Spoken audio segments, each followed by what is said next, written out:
네, 여러분 안녕하세요. 당신의 잘 우리 모두의 재활 강사 황재충입니다. 저번 시간에도 설명드렸지만 인간의 에너지는 한정되어 있으며 저희가 가지고 있는 에너지를 최대한 아끼면서 오랫동안 활동할 수 있는 방향으로 진화하였다고 말씀드렸습니다. 이것을 뇌졸중 환자분들 재활운동의 관점에서 생각을 했을 때 단순히 근력운동뿐만 아니라 조금 더 효율적인 움직임, 나의 몸을 조금 더 쉽게 사용해야 되는 부분에 대해서도 신경을 써야 한다고 말씀을 드렸고, 저번 시간부터 무릎 관절 사용의 중요성과 탄성 에너지의 사용, 관절의 유연성까지 설명드리는 시간을 가져보았습니다.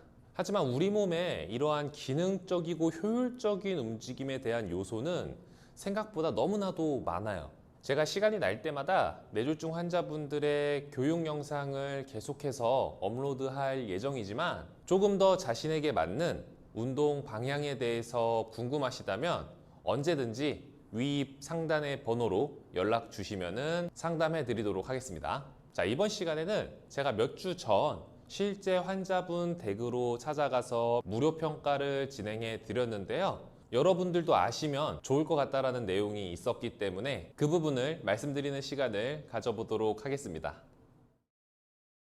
영상 인트로의 환자분의 보행에서 교육 전과 후의 차이점을 발견하셨나요? 자, 교육을 받은 후에 환자분의 보행의 양상에서 보폭이나 보행 속도에서도 개선된 부분이 있었지만 사실 저는 그 부분에 대해서는 교육을 진행하지 않았습니다. 조금 더 근본적인 문제에 대해서 교육을 진행했는데요. 네, 그렇습니다. 바로 상체에 대한 회전, 이 부분을 집중적으로 교육을 진행했습니다. 자, 영상에 나온 환자분을 보면서 여러분들 이런 생각 하실 수 있습니다. 나보다 잘 걷는다. 혹은 지팡이 없이도 잘 걸으니까 이런 운동 할 수 있는 거 아니야? 약간 이런 생각 하실 수 있는데, 이렇게 생각하시는 분들 영상 끄지 마시고 제가 지금 영상에 나온 환자분보다 조금 더 기능적으로 안 좋으신 분들도 따라 하실 수 있게끔 설명을 드릴 테니 영상 끄지 마시고 끝까지 들어주시면 감사하겠습니다. 자, 영상 속 환자분은 스스로 좀비가 걷는 것 같다고 말씀하실 정도로 굉장히 보행에 경직된 모습들이 많이 관찰이 됐습니다. 그 말은 보행을 할 때 긴장 상태가 심하다라는 얘기고, 교육 진행 후에 환자분의 보행 모습을 보시면 아시겠지만 약간의 뻣뻣함이 남아있는데요. 저희는 1시간의 교육을 진행을 했는데 이 정도의 변화가 나타났다라는 것은 제가 알려드린 내용을 꾸준히 연습하시면 충분히 더 좋아질 수 있겠죠. 제가 처음에 방문을 하고 인사를 드린 뒤에 환자분에게 어떤 부분이 제일 불편하시냐고 여쭤봤더니 자신이 보행을 하는 것에 가장 큰 걸림돌이 되는 것이 이 햄스트링의 단축이 심해서 라고 말씀을 하셨어요. 그래가지고 실제로 제가 앉은 상태에서 햄스트링 길이를 한번 확인을 해봤는데 생각보다 그렇게 짧지 않았습니다. 요즘에 다들 앉아서 근무하고 심지어 저도 운전을 좀 많이 하는 편이기 때문에 여기 햄스트링이 좀 짧아져 있거든요. 햄스트링이 많이 짧으면은 사실 보행, 특히 보폭에 문제가 좀 있을 수 있겠지만은 약간 단축된 것만으로는 보행에 크게 지장이 있지는 않습니다. 그래서 저는 이 햄스트링의 단축이 환자분이 걷는데 크게 영향을 끼치지 않는다라고 생각을 했고, 그래서 걷는 모습을 한번 봤는데 제가 이번 시간에 언급한 상체의 회전이 전혀 나오지 않는 상황이었습니다. 앞서 꾸준히 설명드렸듯이 뇌졸중 혹은 다른 어떠한 이유로 인해서 신체에 마비가 생겼을 경우에 예전의 몸과 다른 상태가 되기 때문에 몸이 상당히 많이 긴장을 하게 되고, 그에 따라서 예전에 했던 효율적인 움직임을 까먹는 분들이 많아지게 됩니다. 그래서 보행을 할 때 상체에서 나타나는 회전 운동 또한 많은 분들이 까먹고 계시는 움직임인데요. 보행을 하는 데 있어서 상체가 움직여야 하는 이유는 크게 두 가지가 있습니다. 첫 번째 이유로는 보행을 할 때 체중 이동을 하는 부분에 있어서 균형을 잡기 위한 용도로 쓰입니다.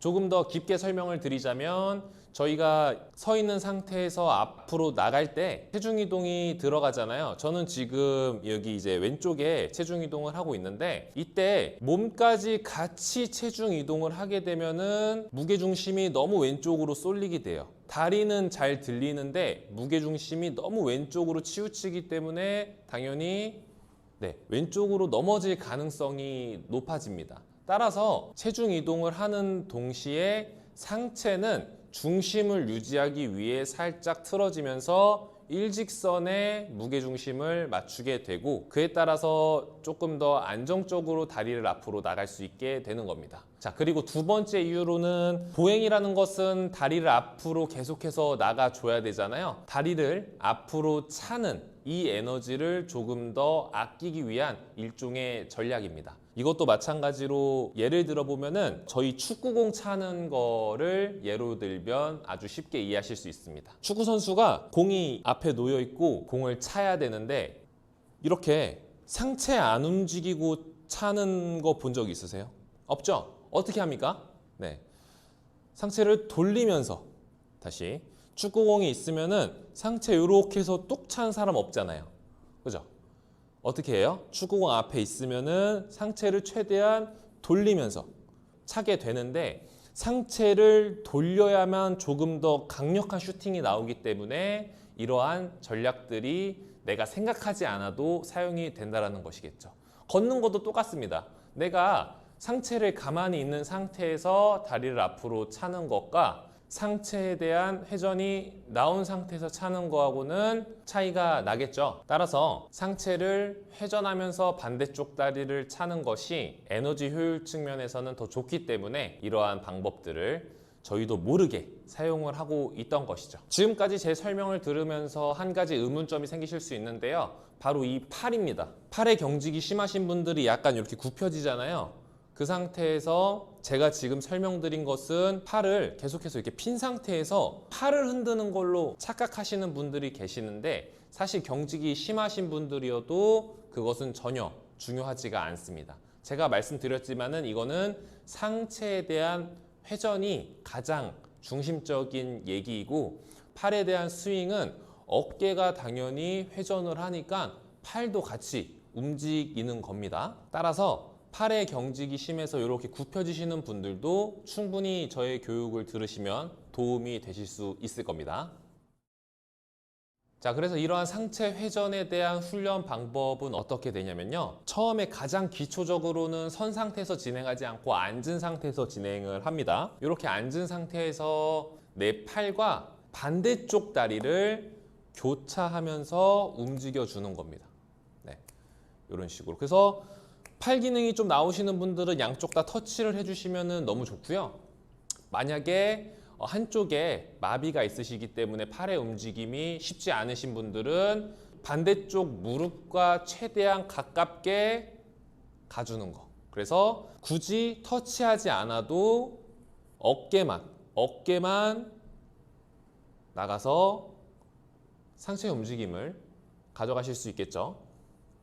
이런 식으로 계속해서 나의 반대쪽 다리와 나의 어깨가 교차하는 움직임을 익혀주시는 게 첫 번째 훈련이 되겠습니다. 조금 더 쉽게 설명드리면은 그냥 앉은 상태에서 제자리 걸음 하시는 거죠. 동작은 항상 크게 나중에 설명드리겠지만은 재활 훈련의 가장 기초가 되는 것은 큰 움직임에서 작은 움직임으로 그리고 천천히 속도는 천천히에서부터 빠르게 요 순서대로 진행하시는 것이 재활 훈련에 굉장히 도움이 많이 되니까 요거는 제가 나중에 다시 설명드리도록 하겠습니다. 그 다음 훈련으로는 선 상태에서 보조도구를 잡고 안전하게 상체 회전을 유도하는 훈련인데요. 지금 보시는 것처럼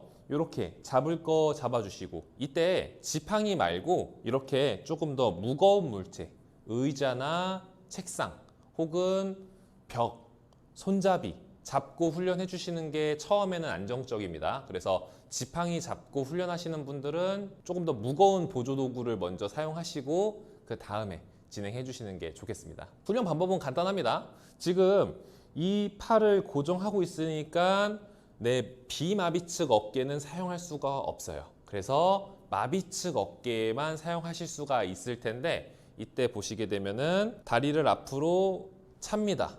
그죠? 원래 같으면은 그냥 이렇게 찼어요. 그죠? 근데 저희는 상체 회전을 조금 더 유발을 해야 되니까 자, 마비 측 어깨 뒤로 보내주면서 마비 측 어깨 뒤로 보내주고 체중은 비마비 측 다리에 있는 겁니다. 자, 마비 측 어깨 뒤로 보내주고 그대로 뻥. 이때 칼발이 나오거나 다리가 좀 무너질 수 있어요. 다리가 이렇게 뻗칠 수도 있고 괜찮습니다. 몸이 많이 긴장을 할 수밖에 없어요. 저희가 까먹고 있던 동작을 오랜만에 하는 거기 때문에 몸이 긴장을 하기 때문에 칼발이 좀 나올 수 있는데 괜찮아요. 일단은 차는 것만 신경 쓰는 겁니다. 상체 회전을 통해서 차는 것만 신경 쓰시는 거예요. 그래서 상체 마비 측 어깨 뒤로 돌려주고 그대로 뻥. 다시 뒤로 마비 측 어깨 뒤로 그대로 뻥. 자, 이때 보게 되면은 골반도 이렇게 돌아가면서 차는 분들 계시거든요.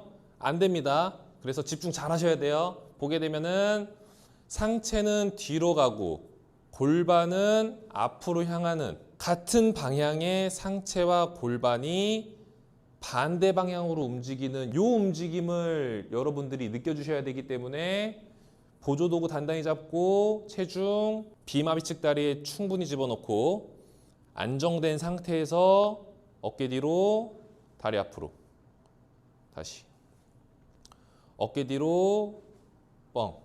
네, 이러한 훈련들을 진행해 주시면 되겠습니다.